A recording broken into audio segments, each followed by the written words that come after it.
आज मैं आपको जो बताने वाला हूँ वो सवाल है विभक्त कर विधि के द्वारा। हर बोर्ड में पूछे विभक्त कर विधि द्वारा।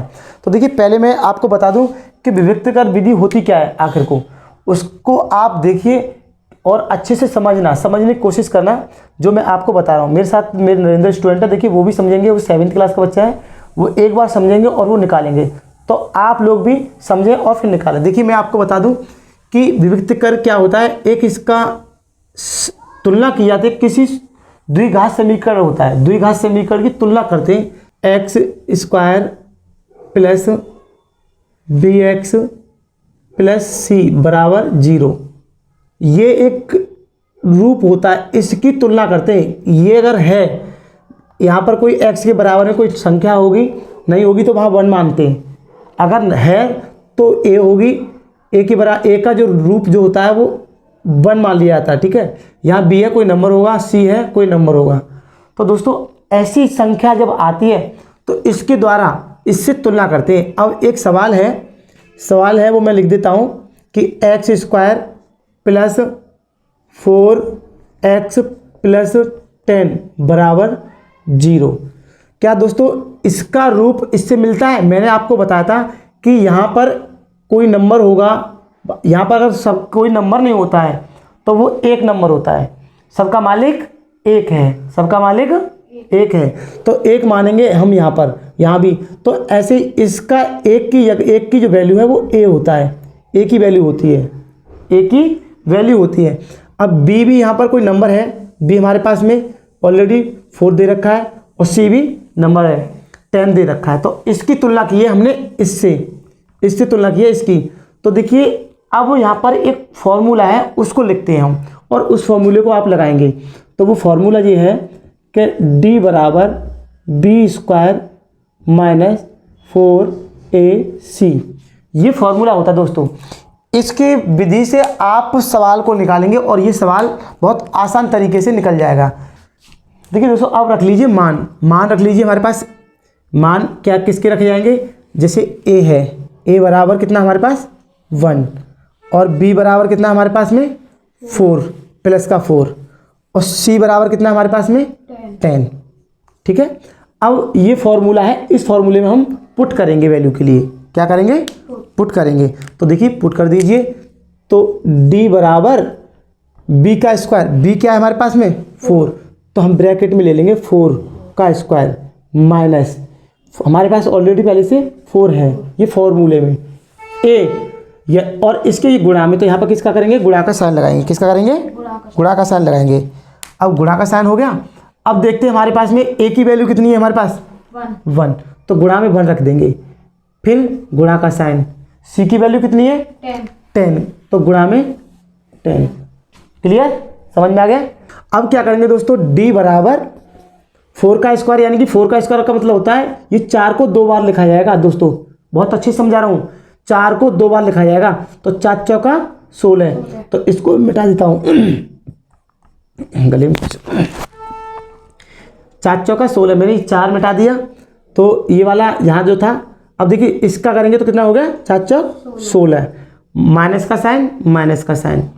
अब देखते पहले माइनस अगर कोई साइन और होता माइनस का तो हम उसका गुणा करते। तो यहाँ पर कोई माइनस प्लस और नहीं है तो माइनस का। अब इसका इसमें कर दीजिए, 4 एका और 4 ढाई 40। तो दोस्तों ये आ गया 40 निकल के। यहाँ तक क्लियर? ठीक।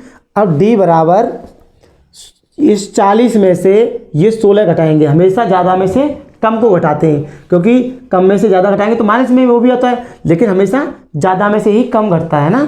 तो इस 40 में से ये 16 को हमें घटाना है। तो देखिए इसके नीचे यहाँ पर आता है ये 6 आ जाएगा, तो यहाँ 10 हो जाएगा। 10 में से 6 घटाएंगे तो कितना बच जाएगा 4। यहाँ 3 रह गया, 3 में से 1 घटाएंगे तो कितना बचेगा 2। किसका आएगा? माइनस का। तो दोस्तों ये आपका आंसर हो गया। अगर समझ में आया हो तो लाइक करना और दोस्तों के साथ शेयर करना, और ऐसी वीडियोस देखने के लिए चैनल को सब्सक्राइब करना, जो कि अच्छी वीडियो, जो मोस्ट इम्पोर्टेंट सवाल हैं जो हर साल पूछे हैं परीक्षा में, हाई स्कूल की में, वो मैं सवाल बता रहा हूँ।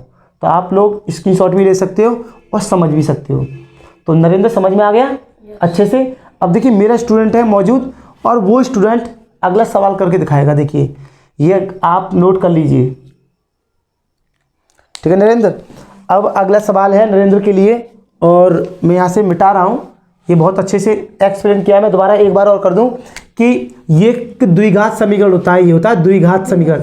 द्विघात उसे कहते हैं एक्स की घात 2 हो, एक्स पे घात 2 हो, स्टार्टिंग की एक्स पे घात 2 हो, तो वो क्या होता है, द्विघात समीकरण होता है। और इसका स्वरूप तुलना की जाएगी इससे इनकी, क्या ये द्विघात समीकरण में होता है। तो देखिए एक्स पे 2 घात है तो ये द्विघात समीकरण है। अब इसका क्या किया हमने, विविक्त कर विधि से, विविक्त कर, तो मैं लिख देता हूं यहां पर विविक्त कर विधि हम निकाल रहे हैं, वो निकाल रहे हैं विविक्त कर विधि, विविक्त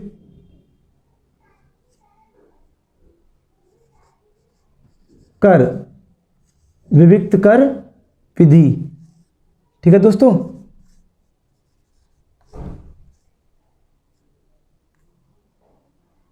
ये विविक्त कर विधि। अब विविक्त कर विधि क्या कहती है कि इन सवाल को, ये यहाँ पर कोई नंबर नहीं होता, वो हमारे पास में 1 होता है, सबका मालिक 1 है, सबका मालिक 1 है।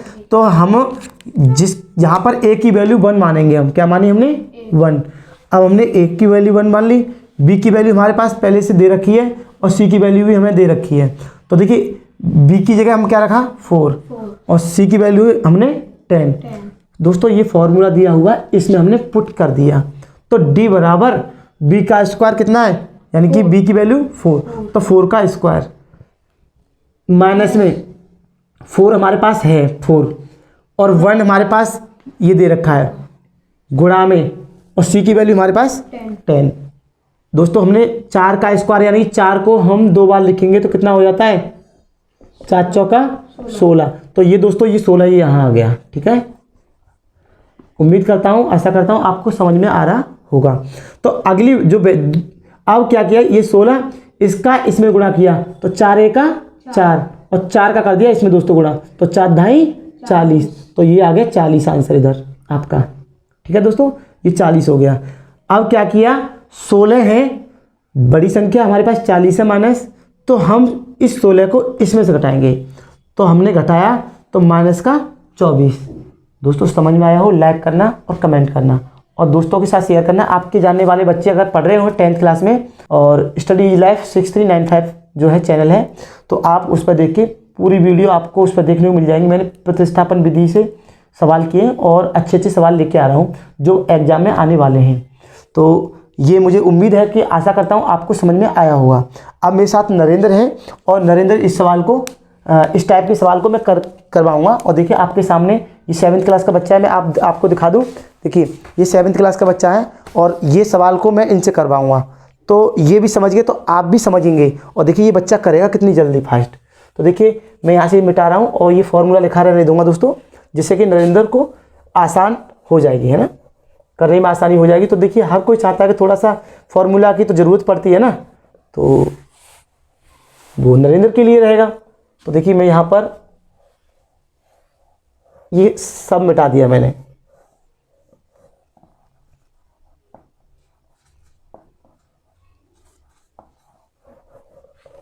देखिए दोस्तों अब नरेंद्र के ये सवाल जो है, वो सवाल क्या है दोस्तों, देखिए मैं सवाल दे रहा हूँ, वो होगा 2x square plus 5x plus 7 बराबर 0।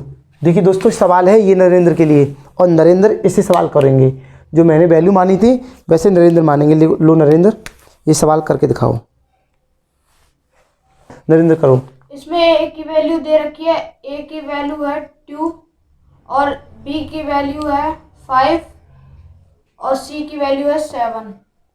अब इस फॉर्मूले से हम इसको करेंगे सॉल्व। d बराबर वेरी गुड, b स्क्वायर मतलब 5 ब्रैकेट में स्क्वायर, वेरी गुड, देख लो -4 और इसमें मल्टीप्लाई होता है तो मल्टीप्लाई a है 2 मल्टीप्लाई c है 7। Very good. देखिए दोस्तों आपके सामने पुट, अगर वैल्यू पुट कर ली जिस बच्चे ने, उसका सवाल का आंसर अच्छे से आ जाएगा। ये बच्चा है छोटा सा, देखिए ज़्यादा बड़े एज भी नहीं है, बहुत कम उम्र है, और इस बच्चे को देखिए आप देखिए जब वैल्यू पुट कर ली, अब बच्चा आसानी से कर रहा है। देखिए कितनी जल्दी कर रहा है, करिए। अब d बराबर इसका स्क्वायर निकालेंगे तो 5 की मल्टीप्लाई 5 में करेंगे तो 5 5 जा 25 हो जाएगा, माइनस इसकी इसमें करेंगे 4 2 जा 8 8 7 जा 56। शाबाश। इसका d बराबर होगा 56 का माइनस करेंगे तो माइनस 5 में 6 में से 5 गया 1, 5 में से 3 गया तो 5 में से 2 गया तो 3 आएगा। ये आंसर है। देखिए वेरी गुड, देखिए कितना अच्छा आंसर लेके आया बच्चा। और अगर इस तरीके से प्रत्येक बच्चा को शिक्षा मिली तो वो 10th तक इतने अच्छे से परसेंटेज बना पाएगा बच्चा। अभी से 10th क्लास का 7th क्लास का पूरा मैथ पढ़ा चुका हूँ मैं, आपको दिखाऊंगा, सवाल करवाऊंगा 10th 7th क्लास के, पूरा मैथ करा दिया मैंने इनके लिए, और पूरा अच्छे से सवाल के लिए कर लेते हैं अपनी क्लास के।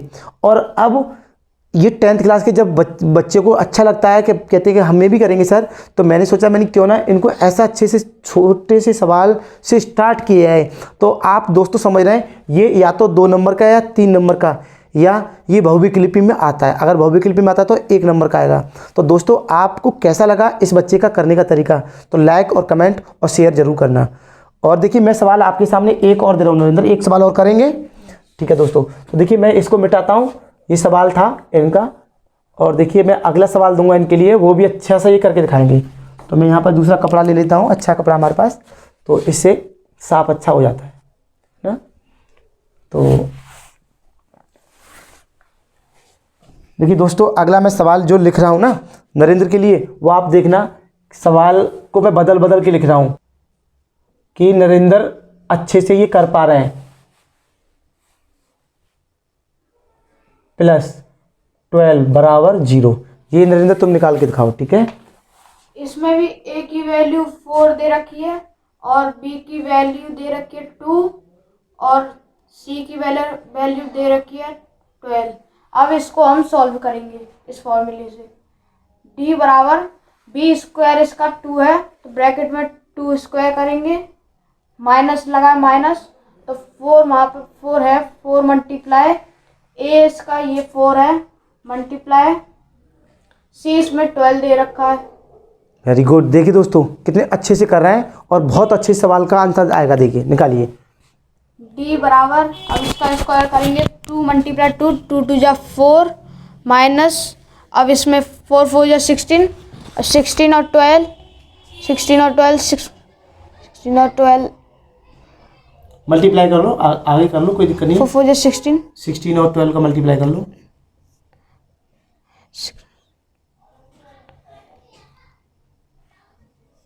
ये बच्चा अपने हिसाब से मल्टीप्लाई कर रहा है, आप समझ रहे होंगे।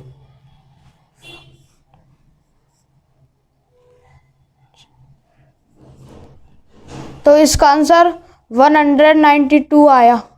तो इसमें 4 करेंगे माइनस, d बराबर माइनस इधर से एक कैरी गई इधर तो ये 12 हो जाएगा, 12 में से 4 गए, 12 में से 4 गए 8 बचे, और इधर हो गया 8 और ये 1। देखिए दोस्तों दूसरा आंसर आपके सामने बोर्ड पे आ चुका है नरेंद्र का। और अगर करने का तरीका आपको अच्छा लग रहा हो नरेंद्र का, तो आप एक लाइक और कमेंट जरूर करें कि बाकी बच्चे का समझाने का जो हमने जो बताया है समझ में अच्छा है सर, आपका तरीका अच्छा है, तो क्यों ना बच्चा कर पा रहा है तो आपके बच्चे भी ऐसे करेंगे। तो आप वीडियो को शेयर करें और दोस्तों के लिए कमेंट करके बताएं कि आप भी इस चैनल को देखें और मुझे सपोर्ट करें। और मुझे अच्छा लगेगा कि आपका एक लाइक और एक कमेंट बच्चे के लिए हौसला बढ़ाता है। और आपके जो सवाल है, कितना बड़ा सवाल क्यों ना हो, 10th तक का 12th तक का, तो आप मुझे कमेंट सेक्शन में लिख करके भेजें और आपके लिए आंसर उसका निकाल करके बताया जाएगा। तो नरेंद्र ने बहुत अच्छे से सवाल निकाला, देखिए कितने अच्छे से मोटिवेट भी किया है और बताया भी है कि इनको इस फॉर्मूले के द्वारा इसको जो है इस फॉर्मूले के द्वारा ये सवाल जो सॉल्व किए गए हैं वो इस फॉर्मूले के द्वारा किए हैं नरेंद्र ने। तो देखिए ये फॉर्मूला दोस्तों आपके बच्चे और आप इस फॉर्मूले के द्वारा अच्छे से सवालों को करें और करवाएं दोस्तों के लिए। तो ये फॉर्मूला इसमें पुट किया जाता है और इन्होंने पुट किया, बहुत अच्छे से आंसर आया। थैंक यू, शाबाश नरेंद्र, और ऐसी तरक्की करोगे। तो दोस्तों से क्या कहना चाहोगे जो वीडियो देख रहे हैं वो क्या करें? वो सब्सक्राइब करें और लाइक करें और दोस्तों को शेयर करें।